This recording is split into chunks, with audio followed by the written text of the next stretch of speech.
آج ہمارے ساتھ ہمارے چینل پہ پروفیسر فرحت نادر رضوی آئی ہیں اور یہ اردو کی ایک لیکچرر ہیں، ایک ٹیچر ہیں اور ساتھ ہی ساتھ انہوں نے اردو کے لیے کافی کچھ اپنے قصبے میں جس جگہ پہ یہ رہتی ہیں وہاں پہ انہوں نے اردو کے لیے کافی سارے ایفرٹس کیے ہیں.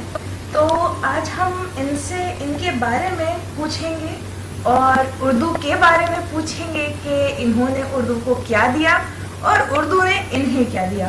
تو چلتے ہیں. فرحت نادر رضوی صاحبہ جی کچھ بتائیں اپنے بارے میں. جی سب سے پہلے تو میں ناظرین کو سلام کرنا چاہوں گی. السلام علیکم ناظرین.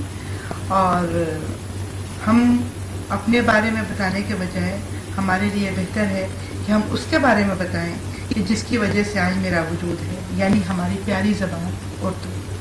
تو میں چاہتی ہوں کہ ہمارا وجود جس زبان سے پہچانا جا رہا ہے اس زبان کی سب سے پہلے اس زبان کے بارے میں ہم لوگ جانیں کہ وہ کتنی پیاری، کتنی میٹھی اور کتنی ضروری زبان ہے ہم سب کے روزمرہ کی زندگی کے لیے. آپ جانتے ہیں کہ موجودہ دور میں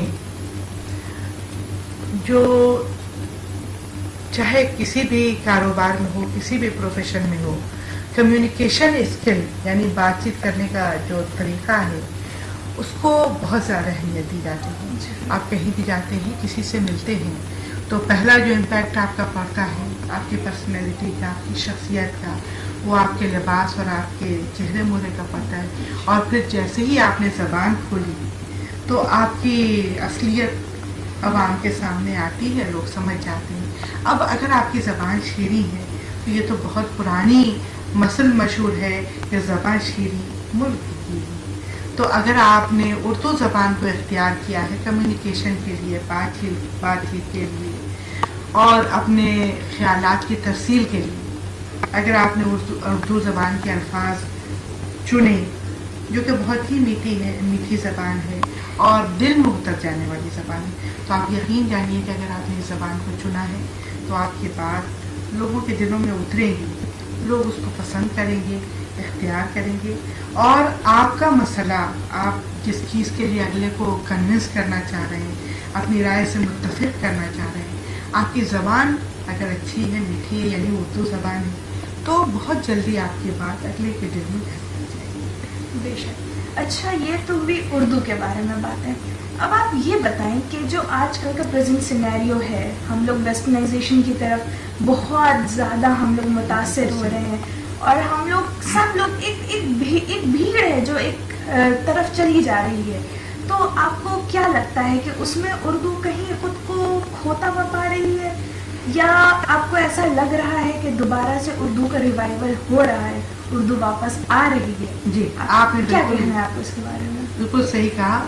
آج جو میڈیا ایکسپینڈ کر گیا ہے، آج ڈفرینٹ چینلز ٹیلی ویژن پہ آ رہے ہیں، بچہ جو ہے مختلف زبانوں کی موویز دیکھ رہا ہے، گانے سن رہا ہے. ایسے میں واقعی اردو زبان کے لیے ایک مشکل وقت تو ہے کہ اردو زبان کو اس کا مقام دلانے کے لیے اپنے گھر میں، باہر کی بات چھوڑ دیجیے، ایک انسان جو خود اردو بولتا ہے اس کے بچوں کو اردو سے اتنا ہی پیار ہو، اتنی اس سے دلچسپی ہو، وہ اس زبان کو سمجھے، اس کے لیے بھی ایفرٹ کرنے کی ضرورت ہے.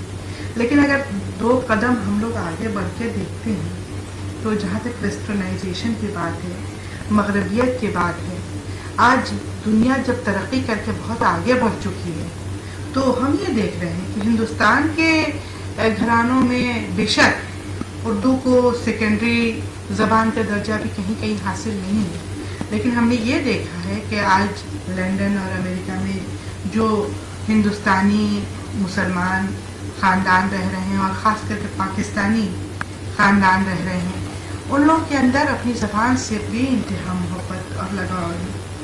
اور نہ صرف یہ کہ وہ لوگ اردو لکھنے پڑھنے پہ توجہ دیتے ہیں، بلکہ اب زمانہ یہ آ گیا ہے کہ اعلیٰ اردو زبان کا، اردو الفاظ کا استعمال اعلیٰ تہذیب کی نمائندگی کرتا ہے. اگر آپ کی زبان میں شستہ اردو الفاظ ہیں، اس کا مطلب آپ یقیناً کسی اچھے تعلیم یافتہ گھرانے سے تعلق رکھتے ہیں.